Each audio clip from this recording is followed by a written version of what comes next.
ও যুবকের দলেরা, তুমি কোন দল করো আমি জানি না, আমার প্রশ্ন হলো একটা, তুমি বিএনপি করো, আওয়ামী লীগ করো, জামাত করো, জাতীয় পার্টি করো, আমার আপত্তি নাই।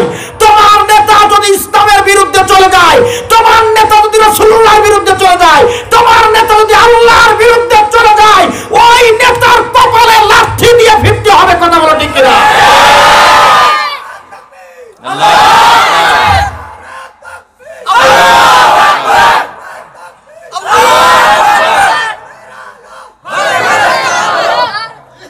প্রিয় ভাইরা আমার, কষ্ট হচ্ছে আপনাদের?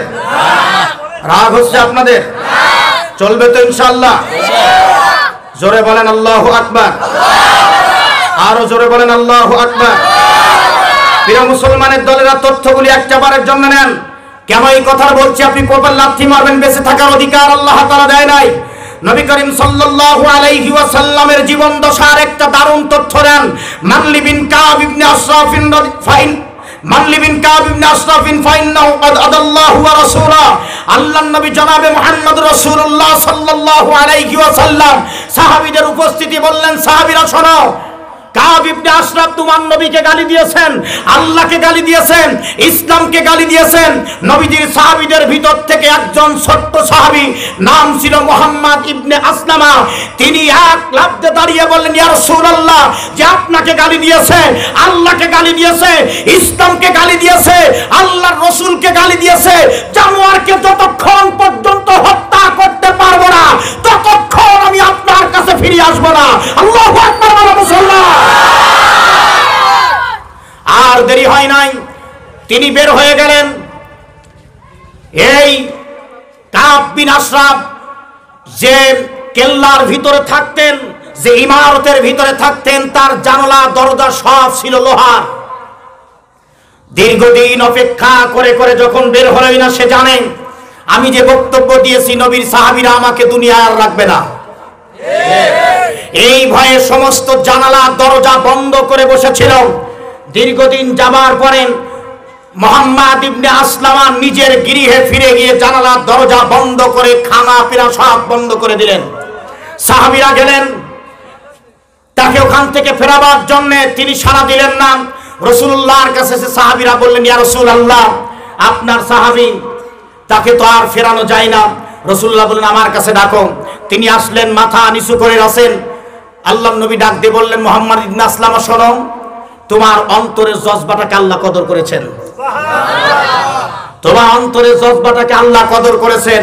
তুমি যে হুঙ্কার ছেড়ে হত্যা করার জন্য গিয়েছিলেন, আল্লাহ কবুল করে নিয়েছেন। সুবহানাল্লাহ। হত্যা করাটাই তোমার জন্য জরুরি ছিল না, তুমি যে পদক্ষেপ নিয়েছিল ওইটাই ঈমান। সুবহানাল্লাহ বলা যায় না? এই কথাটা আনার মূল লক্ষ্য উদ্দেশ্য হয়, আমার সমাজে অনেক আছেন, অনেক ব্যক্তিরা, সুশীল সমাজ, ইয়াং যুবক এবং কিছু নামাজি, তারা পর্যন্ত বলেন আন্দোলন করে লাভটা কি? এইখানে সাহাবী আন্দোলন করছিল কেন, আমারে বুঝান। আরে আন্দোলনের নেতৃত্ব স্বয়ং রাসূলুল্লাহ দিয়েছিলেন কেন? আপনি কি বোঝেন? একটা লোকের খারাপ কাজ যদি প্রথমে বাধা না দেওয়া হয়, ওই লোকটা আরো বেশি খারাপ কাজ করবে। এই জন্য চোরের হাত কেটে দাও। ভাগ্য ভালো, টাকলা তোমার। এই দেশে কোরআনের আইন নাই। কোরআনের আইন থাকলে সূরা নূর কার্যকারী হয়ে যেত। সূরা নূরের একের প্রথমেই আল্লাহ তাআলা এই তথ্যগুলো দিয়েছেন। যদি বিবাহিত পুরুষ আর মহিলা হয়, রমজ, রমজ মানে কোমর পর্যন্ত গেড়ে দাও। এই যে খুঁটিগুলো পোতা আছে না, এখানে পোতেন নাই, বাইরের গুলো যেগুলো আপনারা ঘরে খুঁটি টুটি দেন, পাট নাড়ার জন্য তৈরি করেন, খুঁটিগুলো কি করেন? এই যেরকম শিলানি, খুব শিলাই দেন যাতে নড়াচড়া না করে, ওইভাবে আটকাতে হবে। দূরে দাঁড়িয়ে শক্তিশালী মানুষ যারা পাথর জোরে মারতে পারে, এই লোকগুলো দূরে দাঁড়াবে, পাথর মেরে মেরে দুনিয়ার থেকে বিদায় করে দিবে। বাঁচার অধিকার নাই, কারণ ওরা বিবাহিত। ওই চাহিদা মেটাবার জন্য ঘরে লোক ছিল। কেন করবে? যাতে বিবাহিত কোনো মানুষ জীবনে আর জিনার কল্পনাও করতে না পারে। একটার বিচার হইলে সমাজ ভালো হয়ে যাবে। আপনাদের সমাজে বিবাহিত লোকজন এই জিনা করে না? প্রকাশ হয়েছে না? আপনার সমাজ বিচার করতে পারছে? কথা না বললে হবে না, আপনার সমাজ বিচার করতে পারছে? এই বিচারটা তো রাসূলুল্লাহ রাষ্ট্রীয়ভাবে এনেছিলেন, এটা রাষ্ট্রীয় বিধান, কোরআনের মধ্যে আছে, এটা রাষ্ট্রীয় বিধান। আপনি একা একা কার্যকর করতে পারবেন না।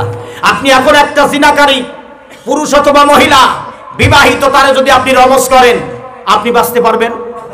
সরকার আপনাকে ধরে নিয়ে যাবে, এরপরে আইনের প্রক্রিয়ায় আপনাকে ফাঁসি দিয়ে দেওয়া হবে, মৃত্যুদণ্ড দেওয়া হবে। এই জন্য রাষ্ট্রীয় বিল ইসলামিক যদি হতো, রাষ্ট্র ওদের ফায়সালা করে দিত, আপনারা খালি বলতেন আসলে এই দুইটাই কাম করছে, এই দুইটার আপনারা নিয়ে যান। রমজ হতো, বেশি দিন যেত না, তাৎক্ষণিক সময় নিত না, শুধু সময় নিবে যদি পেটে বাচ্চা থাকে। অবিবাহিত ছেলে মেয়ে যদি জিনা করে,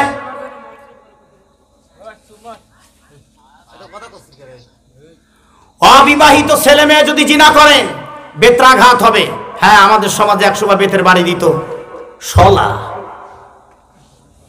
কথা বলে শলা, 101টা শলা নিত না, 101টা বাড়ির কথা উল্লেখ নাই, অদূর যাওয়ার দরকার নাই, তার আগেই শেষ করেন। যদি সে মারা যায়, কোথায় বাড়ি দিবে করে বলেন? হ্যাঁ, না, কোন জায়গায় কবরের কথা বলা হয় নাই, বলা হয়েছে ওই লাশের উপরে বাড়ি দেবে, তারপরে কবর দেবে।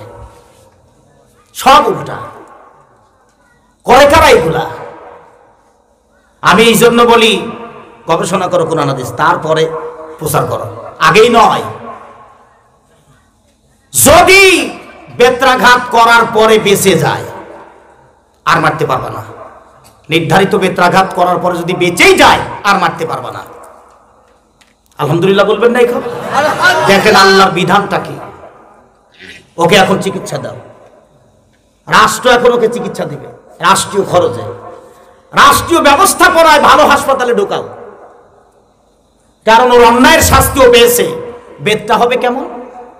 এক মুষ্টি ভরা, শক্ত, সহজে ভাঙবে না, এই মানের শরীরের পুরা শক্তি দিয়ে পিটনি হবে, গুনে গুনে। যদি বেঁচে যায়, তাহলে তাকে চিকিৎসা সেবা দিয়ে সুস্থ করার পর যে এলাকায় ঘটনাটা ঘটিয়েছে, ওই এলাকা থেকে তাকে সেখানে স্থানান্তর করো, যেখানে ওকে কেউ আর চেনে না,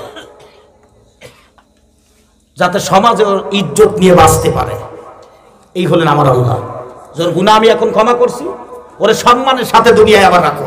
সুবহানাল্লাহ বলবেন না? এখন আর একটু জোরে বলা যাবে না সুবহানাল্লাহ?